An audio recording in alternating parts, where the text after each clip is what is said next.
Do you ever declutter a room and then you feel an instant sense of relief? It's like you can finally breathe again.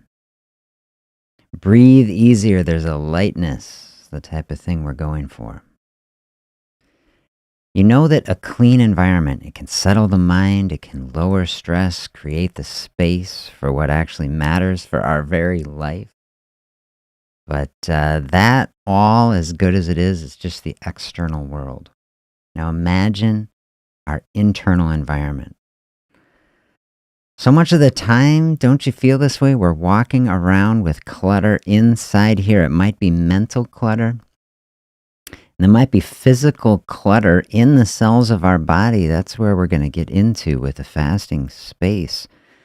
If we do not take the time to clean up the house, then clutter can accumulate. If we don't give the space to the cell to do its own cleaning processes, the garbage stacks up, the extra stuff, it can build up, and then we can feel that as a heaviness in the body.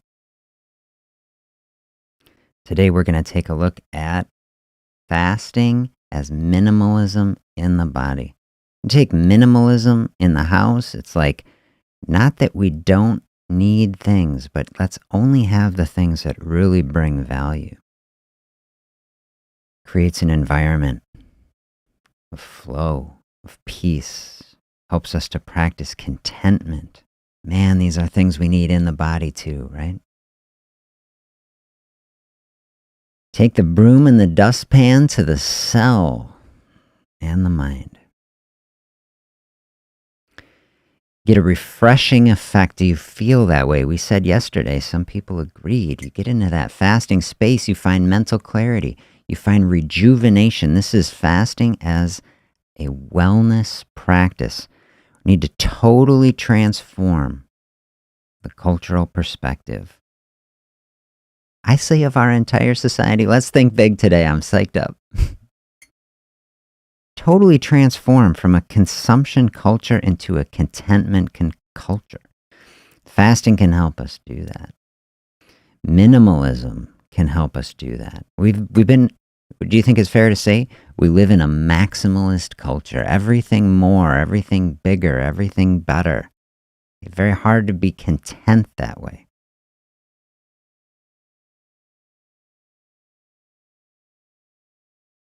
Fasting can teach us wisdom. Fasting shows us many times less is more. Minimalism shows us less is more, right? Well, you get some expert interior designer who's really got an eye for it. They say, what if we just removed this, It's like instead of buying another thing, what if we took one away? All of a sudden, what we've brought into the space, more openness. This is so beautiful in the body. Openness, lightness, less is more. It can be true in the living room, can be true inside the body as well, can be true in our diet. I like to say every diet tells you what to eat, but never when to stop. And one of the big life hacks, I think, for the metabolism, for wellness, is just to realize it's okay to stop. It's okay to have space. I can't tell you how many times I have interacted with patients who are told by very thoughtful and well-meaning doctors, nutritionists, dietitians, you listen to your medical team, no medical advice here, educational perspective, okay? But I hear so many people say, I can't do fasting. They said it's going to hurt me, bad for the body. Basically saying it's bad for everyone. No one should ever do it because if the body runs short of precious fuel, bad thing's going to happen. Well, how is this working as a paradigm? The no space paradigm, if we call that. The never fasting paradigm. The constant consumption era, right? Look at, we're just drowning in metabolic dysfunction. It's like we're trying to lose weight without ever giving space to the body without food coming in. This does not make any sense, to me anyway. Lose weight by continuing to eat all of the time can work some of the time, if we are eating the very healthiest foods, and if we are highly, highly active and working out at a very consistent and high level. And if someone can do that, I don't have any problem with that. But look at society. It's like people having a very hard time doing that, and it's understandable. You have to do a lot of work, and we have so many demands on our time and our pressure.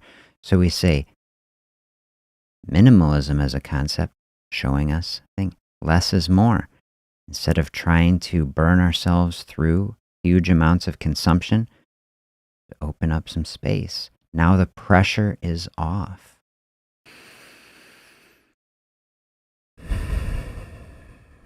See, that inspires me to take a deep breath. Everything about the process that I'm bringing to you, taking pressure off, opening space, bringing rejuvenation and space for wellness, making small, simple decisions that create win-wins, less to do and more success, more power, less stress. Everything good. This is how we build cycles of flourishing, can start small and can compound over time into a lifestyle and a process that is just a flow, okay? We talk about, I do health as an investment.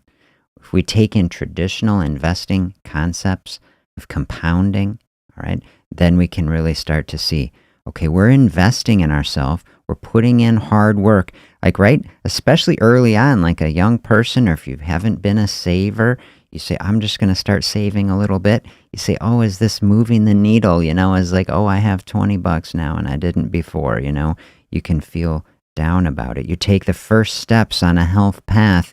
You say a journey of 1,000 miles, even to think about it can feel overwhelming, but you see the concept, minimalism, less is more. You start investing. This is the type of thing that can build. This is how you build a lifestyle and a process of health over time that can open up into something greater than even we set out to do. Set out on a path. This is what I really love. Set out on a path just to lose some weight and end up finding peace and contentment as well. That's the type of bonus that I want. How are you doing on this process? Really nice to have you here. Say hi in the chat. So good to be with you today. Is minimalism a concept that you like? Have you tried to bring it into life, like just into maybe the living room, the kitchen, these sorts of things? I think finding spaces in our house, in our life, where we can practice these things, help create a better environment, but then also use it as a metaphor for what's happening in the body in a fasting space. This is what I think is very powerful. So I'm going to go through a process, clean the living room, put the books away, put the stuff that's accumulated. Okay, but in your mind while you're doing it, thinking, okay, fasting space. Maybe you're actually fasting, don't have to be. But if you're opening up a fasting space, do some fasting during the cleaning, and then just think about the mirror between mind and body. Environment and body, right? We're trying to create the environment that supports our success. If you're trying to do something difficult, if you're trying to dial in, really focus and think, like, where is the type of space you want to do it, It's like in a cluttered space, so much going on, is like everything is like a distraction in and of itself. Or a very simplified space, everything in its place.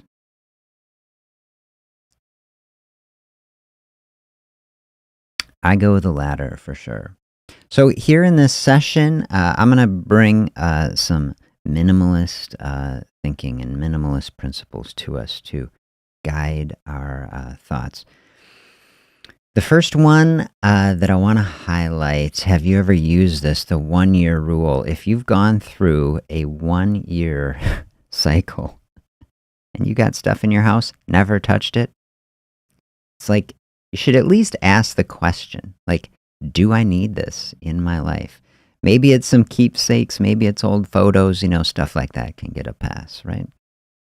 But we got something else. The classic thing, you watch the things, do we really need 3 pasta strainers? We only ever used 1. They're stacked up in the cupboards and it's taking up space or something like this. So 1-year rule as minimalism for our life, very positive. Now, what if we bring that into the body? What if we think about the cell and the cell's experience? Think our kitchen can be like a cell. It's accumulated gadgets and things, okay? And we say, this space, it isn't quite as functional as we want because it's like we got to look through all this stuff to find something. Okay, the cell can have that same sort of experience. Cells can get bogged down and dysfunctional because of accumulated proteins. Dysfunctional organelles, okay, say the organelle, the little cellular machines that actually do the work of running our metabolism and body. And these things degrade over time and they need to be replaced and rebuilt, recycled, rejuvenated. And the space where the body does that is actually in a fasting space. Sometimes I run into people and say, a nutritionist, for example, I have many conversations with, say, fasting is terrible because it helps people, or it keeps people from getting enough protein, okay? It's like, you really got to load up protein in meals. Now, I'm very big on getting people protein is wonderful. I want everybody strong. I really do, really strong. Fasting makes you strong. I got that great talk we did on some papers. Fasting can make you strong in mind and body.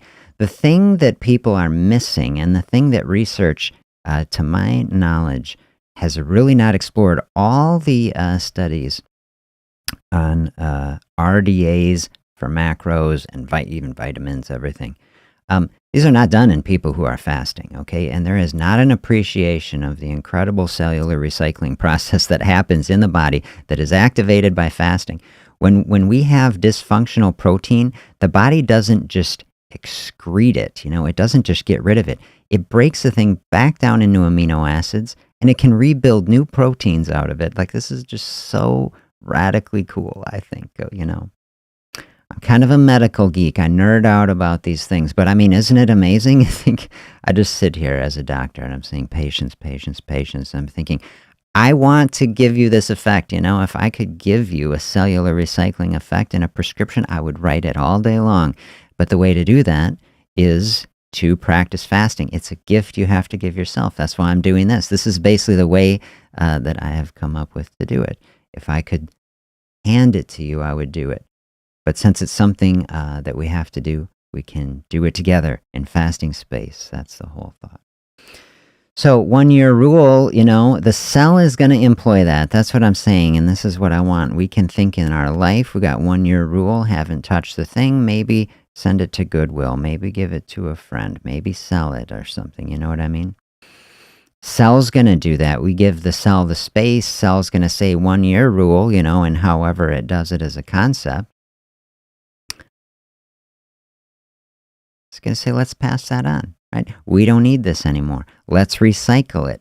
These amino acids, it can be used by the cell. Maybe another cell needs it. We share. And so I love that effect. 1-year rule for the cell. We don't get to control the actual cell, but there's 40 trillion of them. So thank goodness they operate on their own little protocols. Bless them. Bless them with some open space, I say, and they will clear out the excess.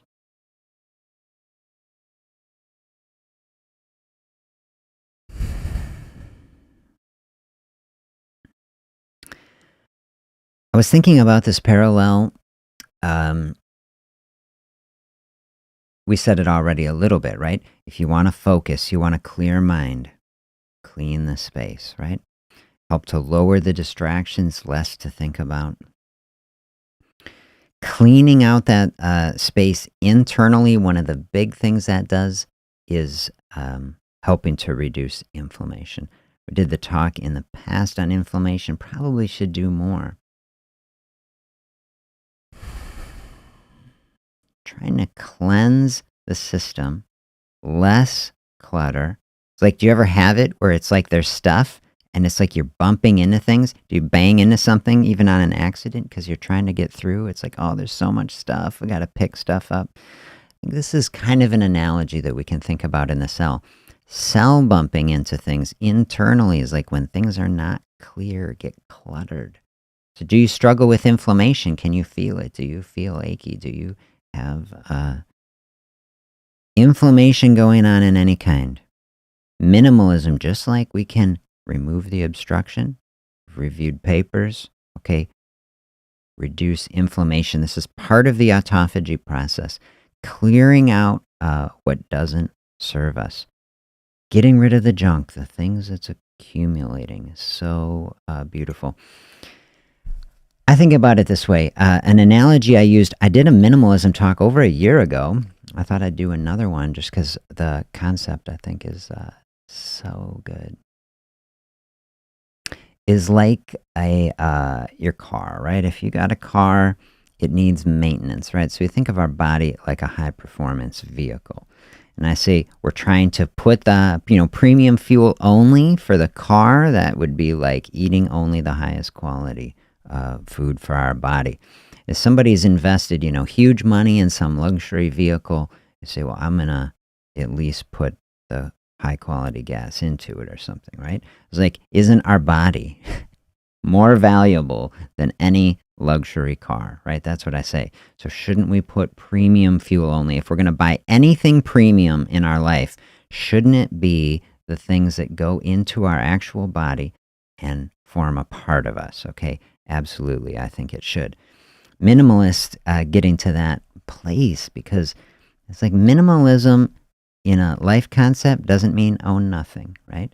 It means high quality, and that the things that we have, the things that are bringing meaning and purpose, right? And then we get rid of everything else that we don't need to open up space so that everything else can be maximized as much as possible. This is what we want in our body. Fasting helping us to do that, right?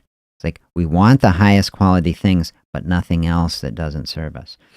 Now, if we're thinking about this luxury vehicle, right, or any vehicle, honestly, okay, it's got times when it's driving, times when it is serving us, right? But it can't drive all the time, right? It needs maintenance. You got to go get an oil change. You got to change the tires. You got to do these things. What if the check engine light comes on? You got to go deal with that. Need some downtime operations, right? Get into the shop, do some maintenance. This is like the body, right? And we can see it within a day as far as, we're active and then we rest, okay? So that's a cycle there. The same thing in the bigger picture. We have eating and fasting, eating and fasting. When we take the car to the dealership, that's like running the autophagy processes. It's like, let's clear everything out. Let's reset the system, new oil, new fluid levels, like get everything ship-shaped. Don't we want to bring something like that into the body? It's like, oh, I can see it. We need our time to do maintenance mode on the cellular structure, because the cellular structure, all the cells of the body, is the body.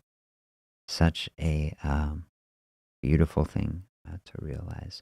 Take the body to the shop. That's opening up the fasting space. No bill for it. That's not like the car. You don't have to pay the service center, okay? You actually save money. Open up some fasting space. Say, I was going to have this meal. Save a little money. Get the car in the shop, as they say. Love that.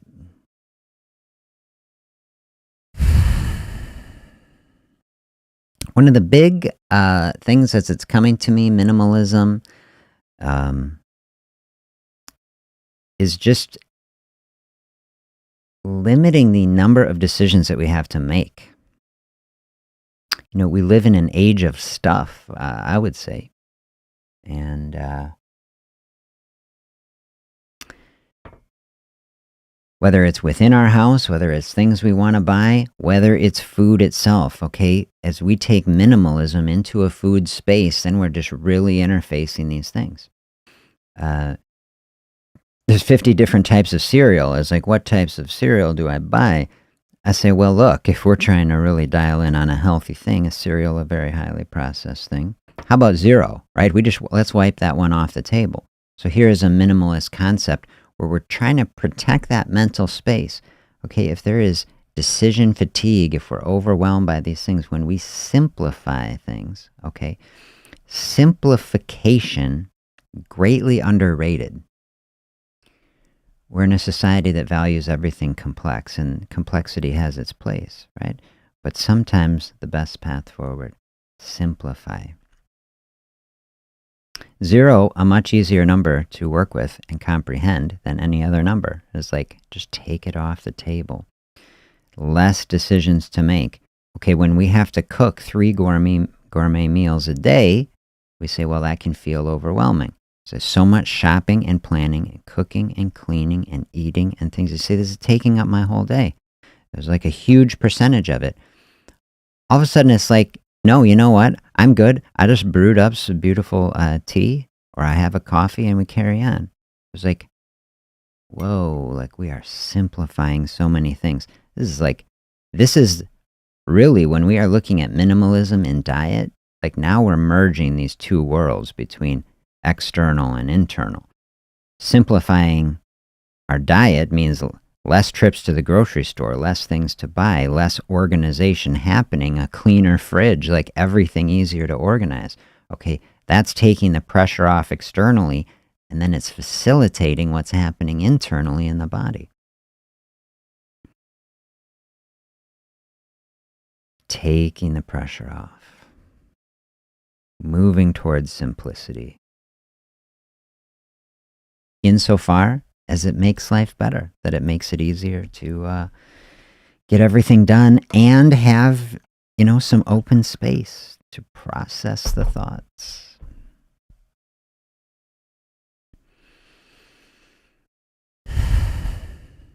Part of what happens in that space, many synergistic things happening. Okay, just the simple fact of opening the space and not eating is freeing up resources in the body. It's like what happens in a room when we have less stuff in it, more space for life. Okay, what happens in the body when we're not eating all the time? All of a sudden there's more space.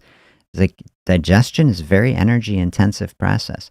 The stat that I've seen is that as much as 30% of the energy that we get from food actually just powers the digestive process. When you think, body does so much work for us.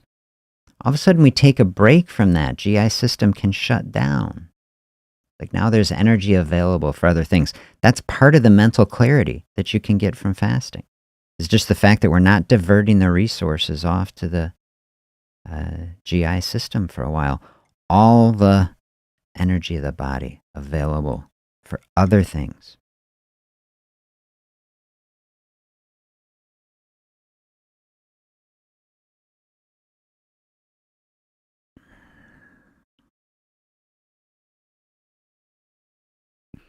Are there specific minimalist concepts that you like? I'd love to hear. I'm hitting my favorite minimalist concepts for you.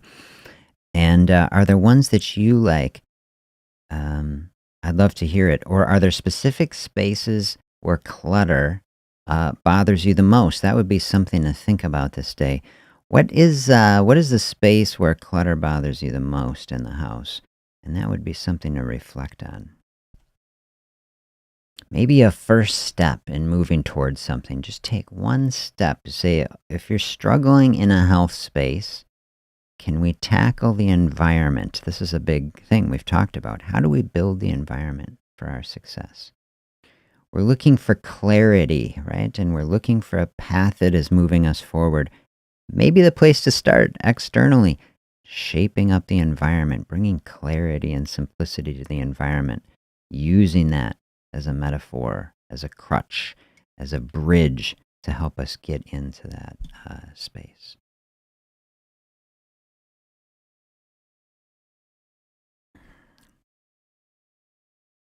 Maria's here. Kitchen counter clutter. Absolutely. Like that is a tough one.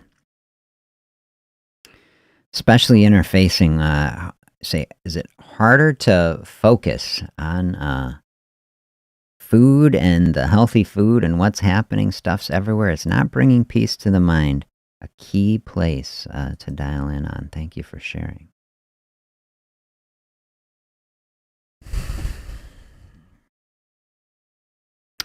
I think about, to me, healthy food, probably the best investment that we can make. Like I said, premium fuel only. I look at food, I want everyone to have a healthy relationship with food. I want food, yes, very positive. I think,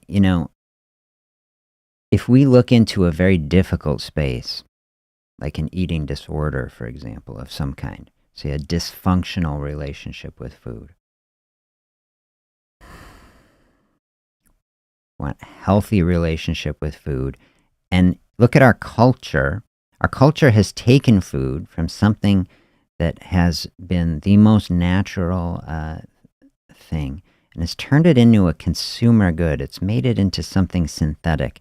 We have things in our culture. This is a new human experience over the course of history. No matter how poor someone was, if you are fortunate enough to get food, you just know that you can trust it. You know what I mean? It didn't come from a factory. There were no crazy chemicals. It could never be genetically modified. You just know this is something that the earth has provided for me, It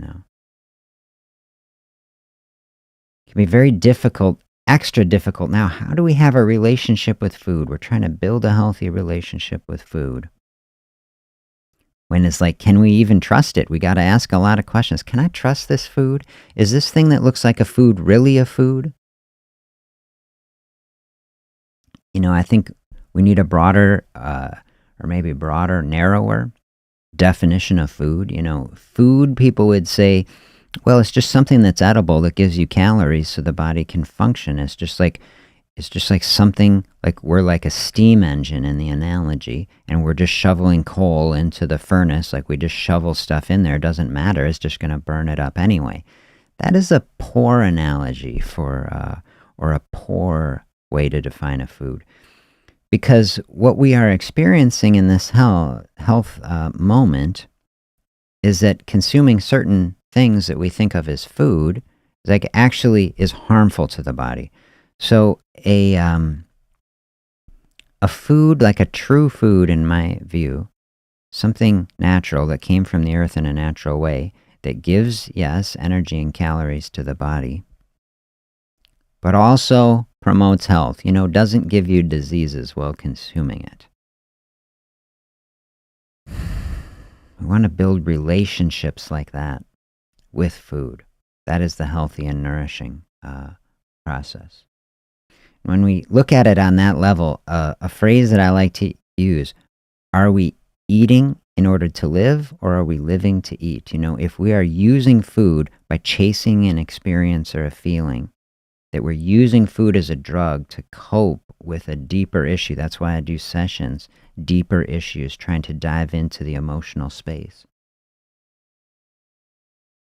Eating is a wonderful thing to do. It's how we connect with friends and family, and it is so healthy and good. But minimalism showing us a mirror from the culture. Say consumption culture not serving society in the same way that processed foods, fast foods, foods that are unhealthy and hurting the body are bad for the body.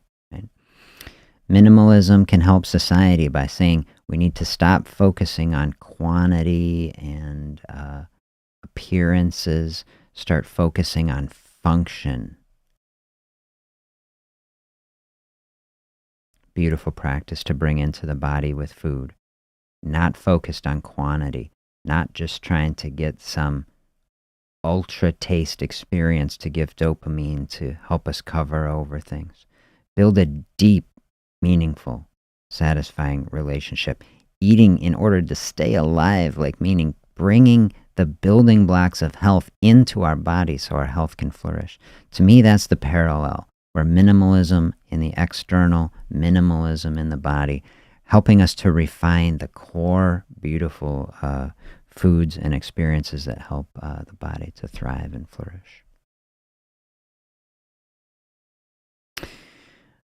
Cleaned out my pantry. Now I am very selective about what I buy. This is 100% a beautiful thing. I love that. If you buy a thing, the probability that you ate it just went way up. So win the battle at the grocery store. That's what I like to say. Clean out the pantry. That's the other sort of thing. I love that. Cleaning out a pantry, hard to do, especially if there's food in there. Who wants to be wasteful? And so sometimes I say, if there's something that is unhealthy, people say, well, I don't want to waste it. Can't really throw it away. I'll just eat through this stuff and then it won't go to waste. All right. And this is a tricky thing because sometimes you get in a mindset to make a change. You've got the minimalist bug. You say, I'm going to really dial in and clear out everything that isn't really serving me. But we can get delayed by that type of thinking. And if we've made a decision, something isn't for me, it should go, but then we don't do it, then we can get stuck in cycles of complacency. So it can be very therapeutic. I say, do you need permission? I say, all the permission in the world to let go of something. Throw it away. Or, you say you could donate it if it's something really bad. Like maybe don't donate it to somebody else either, somebody who, I've spent time working at a food pantry. And, I just think a lot of people donating a lot of cookies. I see a lot of people in a very difficult place loading up a thing full of cookies. And I'm just thinking of like, is this really helping, Is it really helping? But listen, look at the life of the cookie. This is what I want to say. Cookie is in the pantry. And you say, it's going to leave the house one way or the other. You can throw it in the trash or you can consume it, and it's going to get turned into waste either way. It's going to go out through a pipe or out through a can, okay? And the only difference as far as the cookie is whether it's contributing to giving you diabetes or not, Is it raising your blood sugar and giving you more simple carbs, or is it not doing that? And if you reach a decision where you say, you know what, I'm tired of this process of insulin resistance and blood sugar and weight and things, then you don't have to feel bad about throwing a cookie in the garbage. That's you're not wasting anything, if you see what I'm saying. Even if someone made the thing for you, okay, they don't have to know. And you can have great gratitude in your heart. Someone made me this delicious thing, and I have immense gratitude for them, and let them know how much you value them. But you don't have to let some bad food damage the body.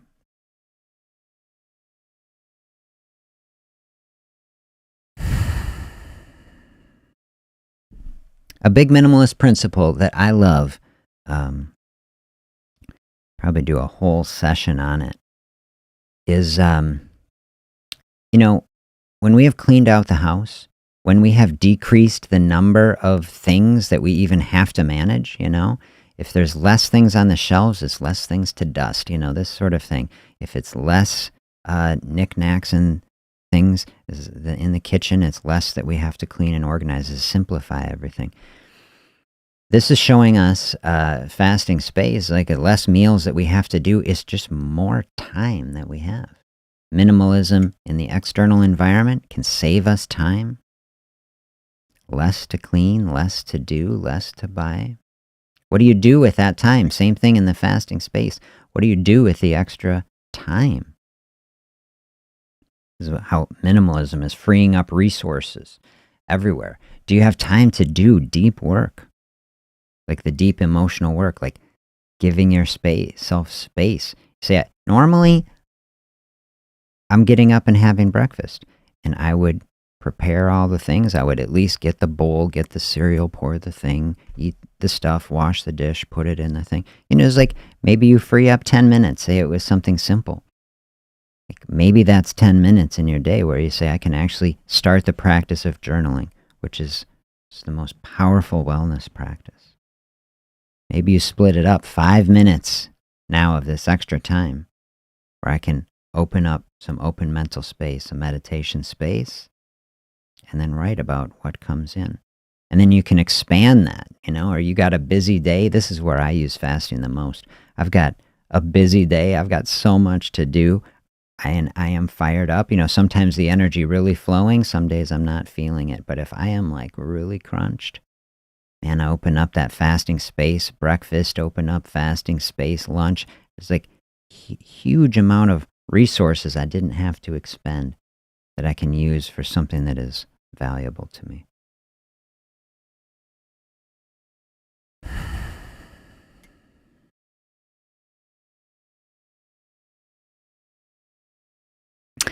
Loving the minimalist thinking. I really do love it. I put some other notes. Let's see. Other minimalist thoughts I had.